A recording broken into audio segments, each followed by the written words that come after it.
Trump au pouvoir. Et maintenant, tu vois, c'est le sujet principal du live et il commence à 22h pile. On est parfait. Alors, non mais c'est super, c'était super intéressant et des conversations vraiment pertinentes par rapport à l'époque où on est. C'est important. Alors, qu'est-ce qu'on fait maintenant? Trump est au pouvoir. Il est président. Dès son retour, il a signé des ordres exécutifs pour libérer ceux qui avaient été injustement emprisonnés pour les événements du 6 janvier 2021. Il a interdit les crypto-monnaies des banques centrales. Il a retiré les USA de l'OMS et menace actuellement de quitter l'OTAN.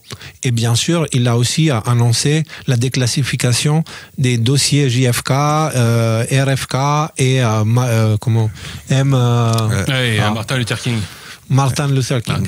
Ces annonces, c'est juste un truc parce monde... que je peux parce que j'avais pris des notes sur en fait ce qu'il avait fait et puis il en manque. Il a interdit le gain de fonction. Il a mis fin à tout ce qui est wokisme et diversity, equity, machin. OMS, tu l'as dit. Il s'est retiré de l'accord de Paris. J'ai vu aujourd'hui, il essaye fortement d'influencer la Fed et sur les donc en fait de retirer son autonomie à la Fed et de débrancher aussi, il a annoncé, ça a été annoncé aujourd'hui, de débrancher la Fed du réseau des banques centrales. Et il a mis une quenelle au World Economic Forum. Donc voilà, c'était en une semaine. Ouais. Toutes ces choses-là, on ne peut pas dire qu'elles sont mauvaises. Tu vois ce que je veux dire? Ce sont des grandes victoires. Parce que concrètement, ça veut dire tous ceux qui avaient plus que 2 neurones avaient compris qu'ils avaient quelque chose derrière. Et Trump est en train de combattre cette chose derrière. Il n'est pas dans les promesses politiques, électorales, etc. Mais encore une fois, attention, le problème n'est jamais la personne. C'est le trône. Et Trump, actuellement, il a un trône avec un pouvoir qu'on n'a jamais vu jusqu'à présent. Donc, c'est pour ça qu'on doit rester attentif pour même le protéger lui-même de lui-même, en fait. Parce qu'on est tous susceptibles à tomber dans la connerie, tu vois.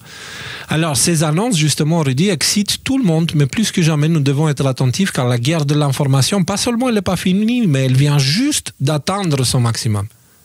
OK? Les explications d'Alexis sont toujours pertinentes et on ne va pas répéter ce qu'il a dit, ok? Donc, on vous conseille d'aller voir sa vidéo. Rudy, tu as regardé, moi j'ai commencé à regarder, mais j'ai pas eu le temps de finir parce que je devais préparer l'article. En quelques mots. J'ai tout vu, ouais. Vas-y, revenez, parce qu'il y a dans son tweet, il y a les différents sujets qu'il aborde. Voilà, Trump vient de... En gros, un des trucs, voilà... C'est le point numéro 2, je pense, qui est important parce qu'il y a beaucoup de gens qui ont flippé par rapport à cette annonce-là de Stargate AI ou quelque chose comme ça. Parce qu'on a un gars d'Oracle, il arrive, il a pris le micro et il a commencé à balancer des trucs, intelligence artificielle, vaccin mRNA, ARN messager, et tout le monde a commencé à criser tout ça. La position d'Alexis là-dessus, et franchement, vous regardez l'extrait, je ne sais pas comment on peut être en désaccord avec ça, c'est que le type a juste pris le micro, il a lâché quelque chose. Est-ce que c'était pour faire monter le cours de sa bourse ou des choses comme ça, pour se faire du pognon ou quelque chose? C'est difficile de se poser des questions. Toujours est-il que le gouvernement américain n'a rien fait comme annonce en termes de intelligence artificielle, vaccin, ARN messager et compagnie. Après, il y a Sam Altman qui était là aussi, qui pose la question de l'intelligence artificielle, qui je pense est un sujet à part entière, qui je suis pas sûr soit on est ni le temps ni enfin qu'on va pas aborder ce soir. En tout cas, ceci l'intelligence. J'aimerais parler d'un sujet de Stargate. Oui, vas-y. Bah, juste un truc, c'est que faire monter première semaine Sam Altman à la tribune, qui est en gros sur la question de l'intelligence artificielle, la némésis de Elon Musk. Je veux dire, c'est son ennemi juré, officiel, public et tout ça. Ce que je veux dire, c'est que ça cache probablement quelque chose. Et le quelque chose que ça cache, à mon avis, il est en train de lui faire une faucille. C'est-à-dire de le mettre devant pour l'exposer ou des choses comme ça. Donc, sois proche de tes amis et encore plus proche de tes ennemis. Alors, justement, ce que j'allais dire, c'est toutes les choses sont faites pour une raison. Par contre, pour cette histoire de Stargate, moi, j'ai vu, on nous parle souvent de Philippe Guillemot, et j'ai quelques-uns de ses livres en bas que vous m'avez offert généreusement, que je n'ai malheureusement pas eu le temps de lire. Mais je suis tombé sur un post de lui, il parle justement de Stargate, ok? Et j'aimerais bien le lire parce que je trouve sa position extrêmement pertinente, ok? Regardons. Toute la presse se fait aujourd'hui l'écho du nouveau projet pharaonique américain Stargate de 500 milliards de dollars visant à développer l'intelligence artificielle. Très bien, sauf que le nom de projet Stargate et son association avec l'IA ont de quoi faire réfléchir car il s'agit aussi du nom d'un projet déclassifié de la CIA qui s'est penché au siècle dernier sur la technologie HemiSync de sortie de corps. Gateway Process, on en avait parlé dans un Y-File. Vous vous souvenez qu'on avait fait une émission là-dessus, ouais. Développé par l'Institut Monroe aux États-Unis. Or, il faut savoir que cette technologie qui met en œuvre des moyens vibratoires pour synchroniser les deux hémisphères cérébraux afin de provoquer des sorties de corps n'est pas sans lien avec la dimension consensuelle des ovnis, comme je l'explique dans le chapitre du même nom à la page 156 de mon livre Hyperphysique des ovnis. Et comme par hasard, c'est en ce début d'année 2025 que les premières révélations dévoilent cette dimension. Dévoilant ces dimensions, c'est-à-dire le lien entre les ovnis et la conscience, ont commencé à fuser. Mais faites vos recherches personnelles à ce sujet, je ne vous en dirai pas plus car ça serait trop compliqué et indigeste. On comprend bien. Toutefois, je peux difficilement éviter ce sujet car si effectivement le gouvernement américain cherchait à blanchir des connaissances déjà acquises concernant le lien dont je parle, tout en essayant de modérer les conséquences des révélations associées, il ne pourrait pas mieux s'y prendre. Vous comprenez ? La meilleure façon de présenter les conséquences spirituelles, mais aussi dangereuses de ces révélations à un public qui n'est pas capable de les intégrer, est en effet de les présenter plutôt comme des conséquences du développement de l'intelligence artificielle, avec toute la mystification que cela implique, qui serait une amplification de l'actuel déjà en cours, avec comme horizon la remise en selle du même programme, celui qui doit nous conduire au transhumanisme. Et donc, soit Trump... il joue le jeu en donnant le budget à l'IA, etc., chose que je ne crois pas, parce que je pense que s'il a mis Sam Altman devant les yeux de tout le monde, c'est plus pour lui faire une Fauci qu'autre chose. Mais c'est aussi que... ça pose des questions. Je pense que ces questions, elles sont sur la table, quoi. Ça, c'est clair que. Enfin, je suis pas sûr qu'on va arriver avec des réponses ce soir. Léo, je t'ai envoyé sur ton chat perso le lien vers le Y-File qu'on avait fait pour les gens qui savent pas ce que c'est EmiSync, Gateway Process. Personnellement, je vais vous dire, c'était moi qui l'avais préparé cette émission. De tous les Y-Files que j'ai préparés, c'était celle-là ma préférée. Donc voilà, je vous la recommande. Je mec pas du tout égocentrique, je sais pas quoi. La meilleure émission du Y-File, c'est celle que j'ai préparée moi-même. Non, c'est pas ça que j'ai dit. J'ai dit que de toutes celles que j'avais préparées, parce que j'en ai préparé plusieurs, c'était celle-là ma préférée. Oh, attention. Tiens, partageage de l'écran, voilà. Donc, voilà l'émission en question qu'on avait fait. Tu vois, on touchait sur les projets. Regarde, Gateway, le projet secret de la CIA sur la conscience. On avait mis les pieds quand même dans des trucs assez importants. Je pense que Trump, qui sort 500 milliards de dollars pour un projet comme ça, tu vois, à mon avis, c'est pour attirer les foudres et mettre le projet devant les yeux de tout le monde et dire, les gars, vous savez quoi ? On vous dit que la science ne s'occupe pas de la conscience. En fait, non, c'est faux. C'est juste qu'on a fait ces études-là en secret. C'est pour ça qu'on n'en parle pas et elles ne font pas partie du domaine scientifique, entre guillemets. Voilà. Du coup, il y a quelque chose qui se passe. Donc, voilà. J'ai trouvé ça pertinent de le partager avec vous. Donc, maintenant, on continue. Pas seulement la guerre de l'information continue, mais l'État s'en comble en ce moment et tout le monde semble l'avoir oublié. De ce fait, il est très important de prendre du recul sur tout ce que nous entendons et la manière que cela est interprété par les autres et par nos propres filtres. Un exemple, c'est la signature des dossiers, enfin de la déclassification des dossiers JFK, RFK et MLK Junior. Okay? Donc, qui montrerait beaucoup de choses. Tout le monde l'a vu et tout le monde était là, ouais, demain ils seront en prison, etc. Alors, excusez-moi de casser la fête, mais je vais vous dire, c'est pas comme ça que ça se passe. Tout le monde est à fond de la caisse et ils attendent à ce que ça soit fait en une semaine. Or, on parle de déclassification de 75 000 pages qui sont filtrées par la CIA.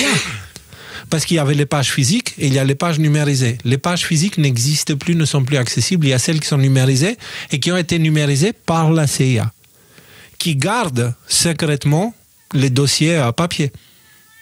Et qui vient de changer de patron aussi, la CIA, qui vient de mettre Radcliffe à la place, qui est un nouvel élément à prendre en compte. Parce que c'est pas parce que Radcliffe est là que, je veux dire, d'un coup d'un seul, tout la CIA, c'est devenu des petits angelots et des petits lapins, quoi. Il va y avoir quand même, il risque d'y avoir beaucoup de friction sur ces sujets-là. Après, sur ce sujet... Juste, je sais pas si vous avez vu la vidéo. Je dois ouvrir ma porte au chat parce qu'il va me saouler là. Juste une seconde, j'ai la porte fermée. J'écoute. Ok. Ok. Bah, je sais pas comment il écoute, il a pas son casque. Mais en gros, comment il s'appelle? Kash Patel.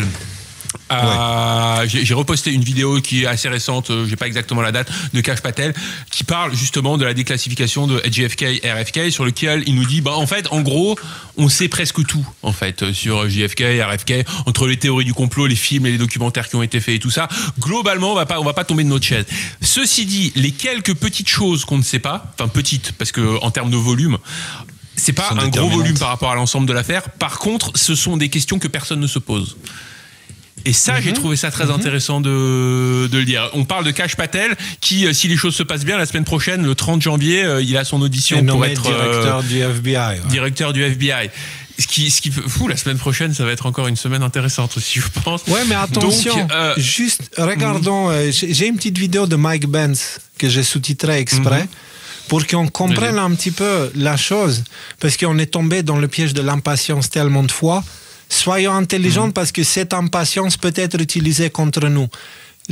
La framework des armes est à fond la caisse pour nous pousser à croire à des conneries et passer pour des cons pour nous décrédibiliser. Alors il faut qu'on soit attentif. Écoutons ce qu'il a à dire Mike Pence là. Hop. Bien que je trouve très encourageant que Trump ait fait toutes ces choses-là dès la première semaine, et à certains égards, ce sont des promesses tenues, il y a des problèmes avec la façon dont le décret exécutif est réellement formulé. Il prévoit 15 jours pour que le directeur par intérim du Bureau du renseignement national fournisse un plan au président concernant les déclassifications, puis 45 jours pour examiner les documents en vue de leur publication. Le problème est que l'actuel, donc 15 jours pour préparation et je ne sais plus combien, 50 jours, 45 jours. 45 jours. Voilà. Le problème est que l'actuel chef de l'ODNI, qu'on va voir ce que c'est après, Stacey Dixon, est une nommée de Biden. ODNI, c'est le bureau du directeur du renseignement national, qui s'est opposé aux politiques déclarées de Trump à de nombreuses reprises. Donc, le bureau du directeur du renseignement national, c'est elle. Okay? Et elle n'est pas trop Trump. Trump's stated policies on many occasions, including her making DEI. Une des choses qu'elle a faites, elle, c'est de mettre le DI comme la deuxième priorité. Alors, DI, c'est diversité, équité et inclusion.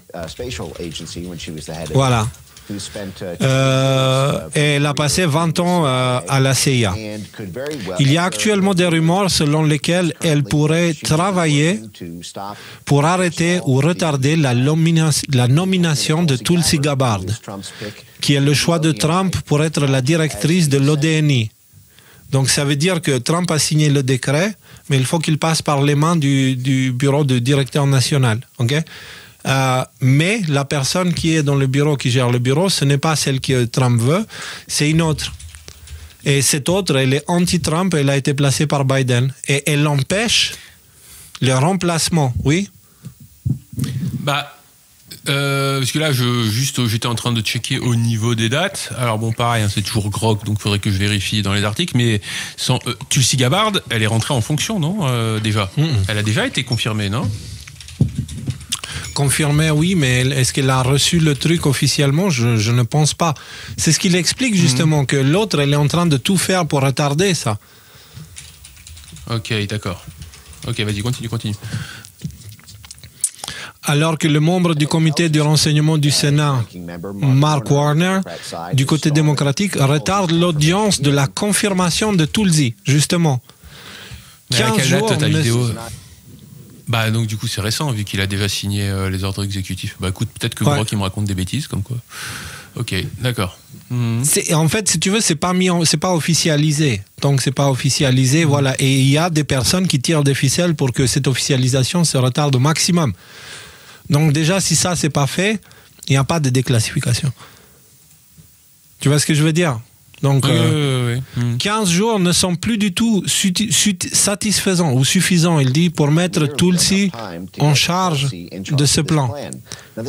C'est très important parce qu'en 2020, Tulsi Gabbard a été vue avec un exemplaire à la main d'un livre intitulé JFK et l'indicible, qui est une dissertation méticuleuse sur le rôle de la CIA dans l'assassinat de JFK. Il y a des sections passant en revue des déclassifications des années 1990, montrant que la CIA avait en fait une opération de contre-espionnage autour de Lee Harvey Oswald, qui était l'assassin de JFK selon la thèse officielle. Et la CIA le suivait, il lisait littéralement son courrier avant qu'il n'arrive chez lui dans les mois précédant l'assassinat. Donc l'assassin de JFK a été suivi méticuleusement par la CIA avant l'assassinat, des mois avant. Déjà, voilà. C'est ce que tu disais tout à l'heure, qu'on connaît déjà tout plus ou moins sur l'histoire en fait. Donc, il savait tout ce que Lee Harvey Oswald faisait. Il reste à savoir s'il travaillait par des canaux secrets ou l'on laissait faire. Mais il l'avait placé sur écoute et lisait son courrier. Ça, on le sait. Et Tulsi Gabbard, la future chef du bureau du directeur du renseignement national, le sait, parce qu'elle a lu ce livre. Ayant lu ce livre, ayant été vue avec dans les mains, mais Stacey Dixon, qui sera chargée de mettre en œuvre ce décret exécutif, je serais très surpris si elle adoptait le même niveau de pugnacité. Donc cela me semble que c'est prévu pour échouer.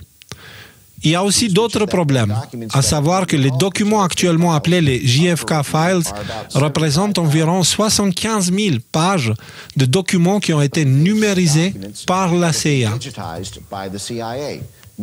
Cela veut dire que le défendeur détermine lui-même ce qui est à découvrir. C'est la CIA qui sont accusés. Oui, Nico? Je vous laisse finir la vidéo sans moi, il faut que j'aille ouvrir. Là. Ok. Ouais. Finissez sans moi, s'il vous plaît.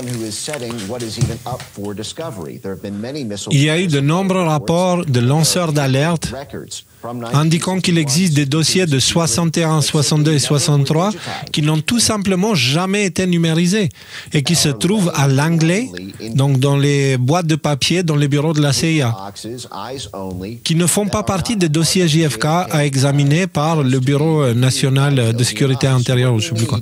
Nous avons besoin d'un audit totalement indépendant, créé comme une entité distincte au sein d'un groupe pour travailler de la Maison-Blanche pour mener un examen impartial. Et je ne crois pas que laisser cela à l'actuel ODNI par intérim obtiendra réellement les résultats que le peuple américain attend actuellement. Et tu vois ce que ça met ici, cette histoire-là, ce que Mike Pence vient faire, c'est, il dit, les gars, levez le pied, parce que c'est pas fini encore, ça vient juste de commencer.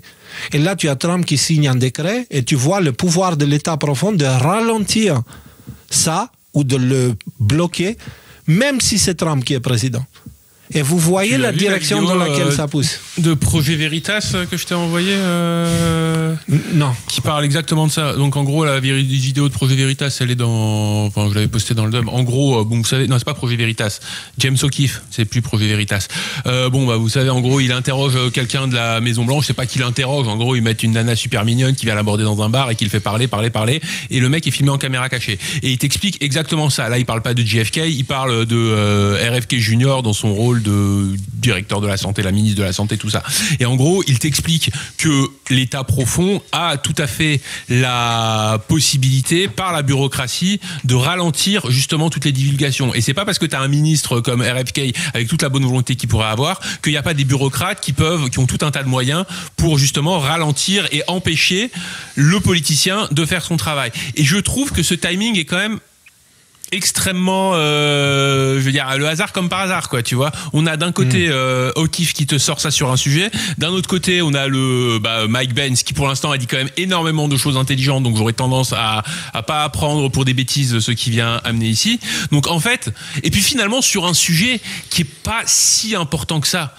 Ok, JFK il a été assassiné par la CIA, d'accord, ça va être confirmé. Pas si important que ça. l'assassinat d'un président, je trouve que c'est pas aussi important que ça.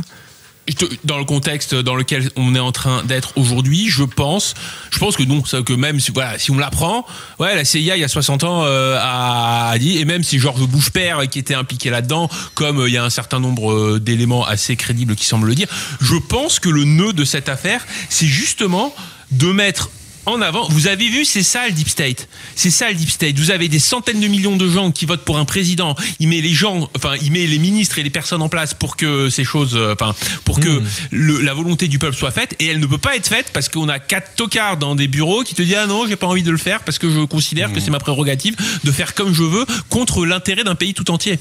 Peut-être qu'il est là l'intérêt de tout ce qu'on est en train de voir ici. Et une fois que ces choses-là, parce que ce que je veux dire, c'est que d'un côté, ce que Mike Pence dit, ça me semble pertinent, mais ça me semble pertinent à moi. Je pense qu'un type comme Trump a parfaitement conscience des conséquences de ce qui va se passer. Donc il est possible que ce qu'on voit là, justement, ce soit se servir de ces documents-là, comme vous avez compris mon idée, pour exposer le fait que, justement, cette bureaucratie qui empêche la volonté d'un peuple et d'un président qui a été élu avec une large majorité de faire ce qu'il a à faire et de sauver son pays, c'est un vrai problème. Et une fois que le problème est exposé, là, le problème peut être abordé et réglé. Parce que là, s'il commence à virer à tort et à travers, il va y avoir tous les journaux qui vont dire oui, Trump, c'est un dictateur, il se prend pour qui, machin, tout ça. Donc, il y a peut-être quelque chose de cet ordre-là. Moi, je vais vous dire, il y a aussi un autre aspect. Mais on va en parler à la toute fin. Juste avant, Nicolas, est-ce que tu peux me balancer, juste pour, on va pas clore le sujet, mais juste ce thème-là temporairement, tout ça est là pour vous dire que c'est pas parce que Trump est au pouvoir, c'est pas parce qu'il y a les décrets qui sont signés qu'il faut arriver à la conclusion que tout se fera demain. Okay? Il ne faut pas qu'on tombe dans ce piège-là. Il y aura des choses qui se feront qui vont exposer la vérité aux yeux de tous.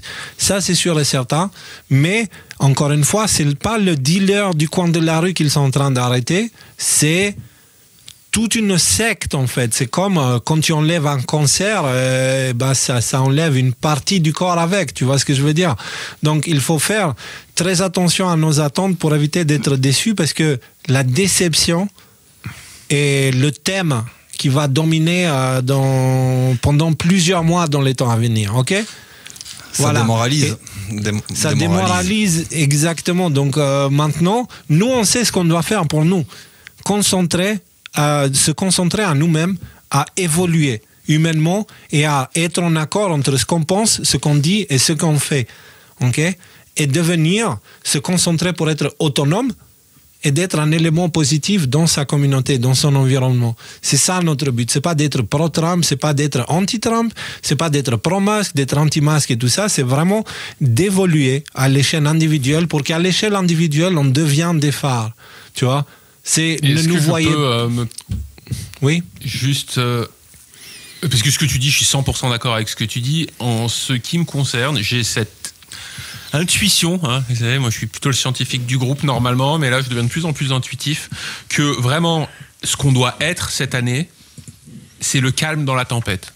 Ça va être le bordel. On va être secoué dans tous les sens. Nous, il faut qu'on soit le pôle de calme, de rire, qu'on garde notre joie, qu'on garde notre paix intérieure pendant que toutes ces choses vont être emballées. Parce que tu veux pas, moi j'ai absolument rien que je peux faire pour accélérer ou ralentir la divulgation des vérités du 11 septembre de MLK Junior et du Covid.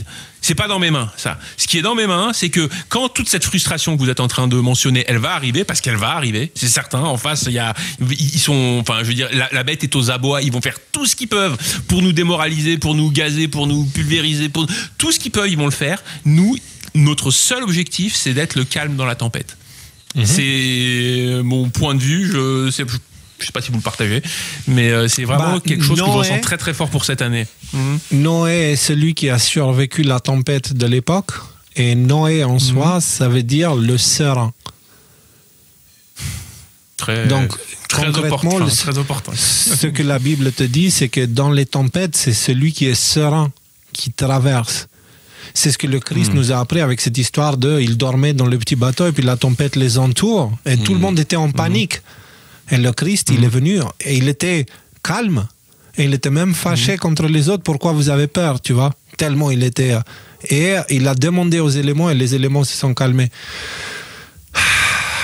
Si seulement je pouvais en parler de cette histoire-là, ça serait tellement super.